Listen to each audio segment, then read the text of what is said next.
नमस्कार. आकाशवाणी औरंगाबाद केंद्राच्या बातमीपत्रात मी हर्षवर्धन दीक्षित आपलं स्वागत करतो. ठळक बातम्या. तोंडी तिहेरी तलाक पद्धतीला पर्याय म्हणून नवीन कायदा करण्याची केंद्र सरकारची तयारी. पेट्रोल आणि डिझेलच्या दरात प्रतिलिटर 2 रुपयांहून अधिक कपात. शिक्षण संस्थांसाठीच्या शुल्क नियंत्रण कायद्यात सुधारणा करण्याचं शिक्षण मंत्र्यांचं आश्वासन. आणि परळी कृषी उत्पन्न बाजार समितीच्या निवडणुकीत राष्ट्रवादी काँग्रेसचे नेते धनंजय मुंडे गटाला बहुमत. आता सविस्तर बातम्या. सर्वोच्च न्यायालयानं मुस्लिम धर्मातली तिहेरी तोंडी तलाक पद्धत अवैध आणि असंवैधानिक ठरवल्यास केंद्र सरकार मुस्लिम धर्मातले विवाह तसंच घटस्फोटांचं नियमन करण्यासाठी नवीन कायदा आणेल असं केंद्र सरकारनं काल सर्वोच्च न्यायालयात सांगितलं. न्यायालयात तिहेरी तलाकवर सुरू असलेल्या सुनावणीदरम्यान काल महाधिवक्ता मुकुल रोहतगी यांनी केंद्र सरकारच्या वतीनं बाजू मांडताना बहुपत्नीत्व आणि निकाह हलाला यासारख्या मुद्द्यांवरही सुनावणी व्हावी अशी मागणी केली. मात्र न्यायालयानं तिहेरी तलाकच्या मुद्द्यावर सुनावणीनंतर बाकीच्या मुद्द्यांवर सुनावणी घेण्यात येईल असं सांगितलं. तिहेरी तलाक संदर्भात देण्यात येणाऱ्या निर्णयाचा परिणाम इतर 2 मुद्द्यांवर होऊ शकतो असंही न्यायालयानं म्हटलं आहे. भारतीय नौदलाचे निवृत्त अधिकारी कुलभूषण जाधव यांना पाकिस्तानकडून सुनावण्यात आलेल्या मृत्यूदंडाच्या शिक्षेविरोधात नेदरलँडमध्ये हेग इथल्या आंतरराष्ट्रीय न्यायालयात कालपासून सुनावणी सुरू झाली. पाकिस्तानी लष्करानं जाधव यांना आपली बाजू मांडण्याची संधी दिली नसल्याचा आरोप भारताचे वकील हरीश साळवे यांनी यावेळी केला.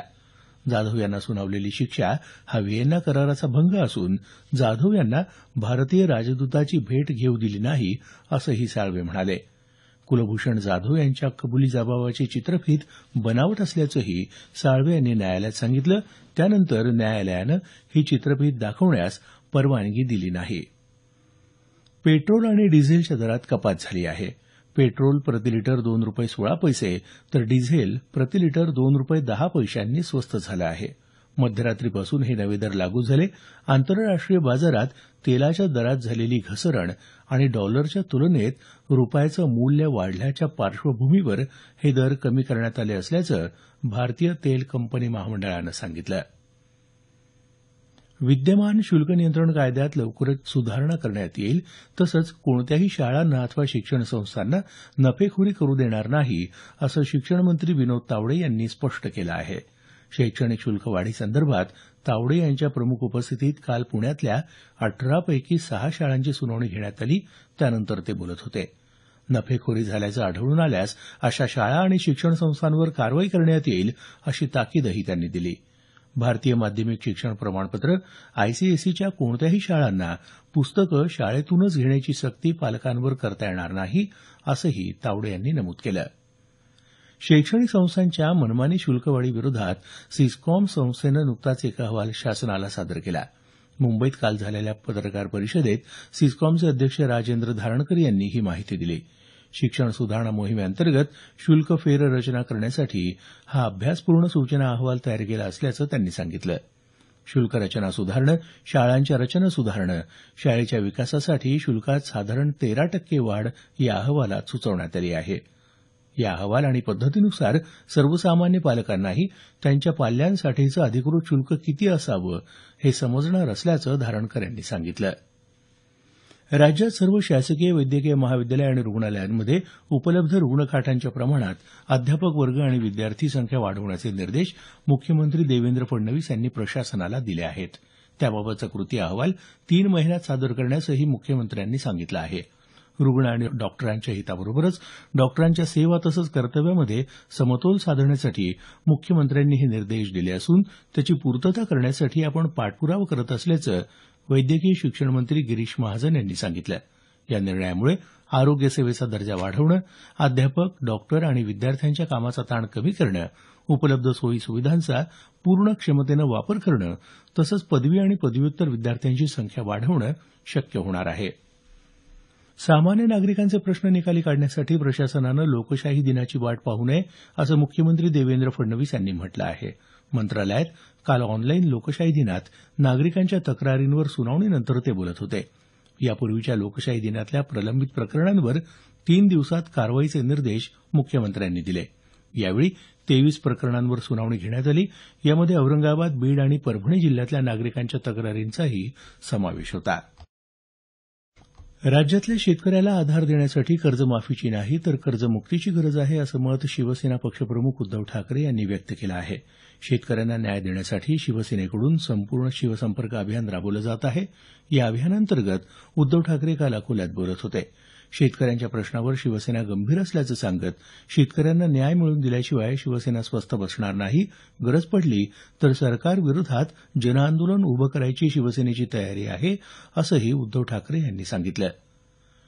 जगभरात अनेक देशातल्या संगणक प्रणाली ठप्प करणाऱ्या रॅन्समवेअर व्हायरसचा एटीएम यंत्रणेलाही धोका असल्याची शक्यता व्यक्त करत भारतीय रिझर्व्ह बँकेनं सर्व बँकांना एटीएम यंत्रणेचं सॉफ्टवेअर अद्ययावत करण्याचे निर्देश दिले आहेत. एटीएम यंत्रणा अद्ययावत होईपर्यंत ती वापरू नये असंही रिझर्व्ह बँकेनं म्हटलं आहे.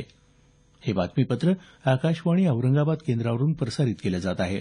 आमचं हे बातमीपत्र newsonair.com या संकेतस्थळावरही उपलब्ध आहे.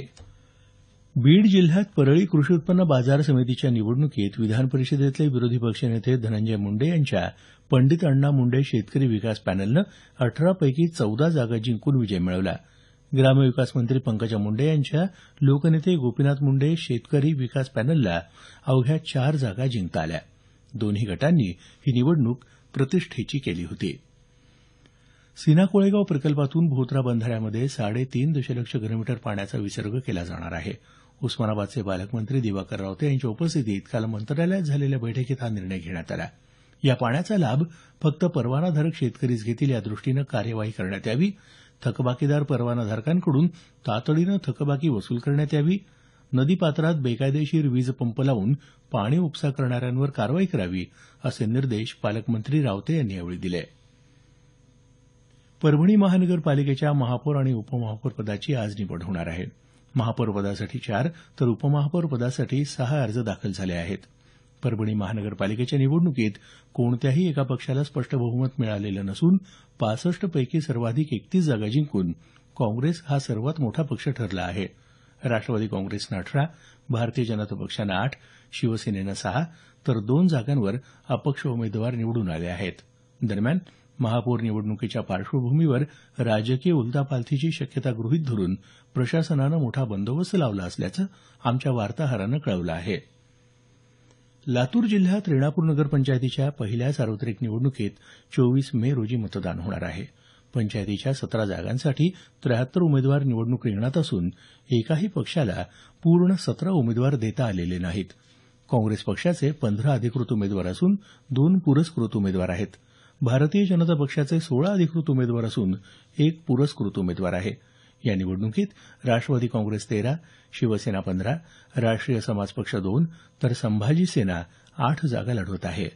नगरपंचायतीचं अध्यक्षपद खुल्या प्रवर्गासाठी आरक्षित झालेलं आहे.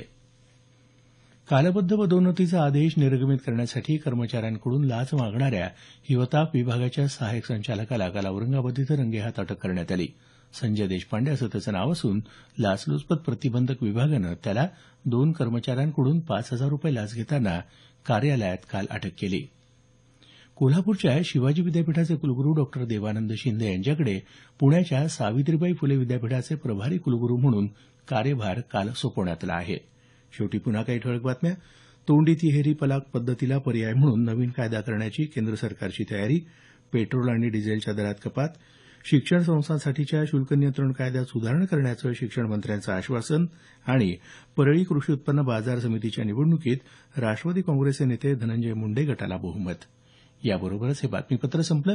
आमचं यानंतरचं मराठी संक्षिप्त बातमीपत्र सकाळी 10 वाजता.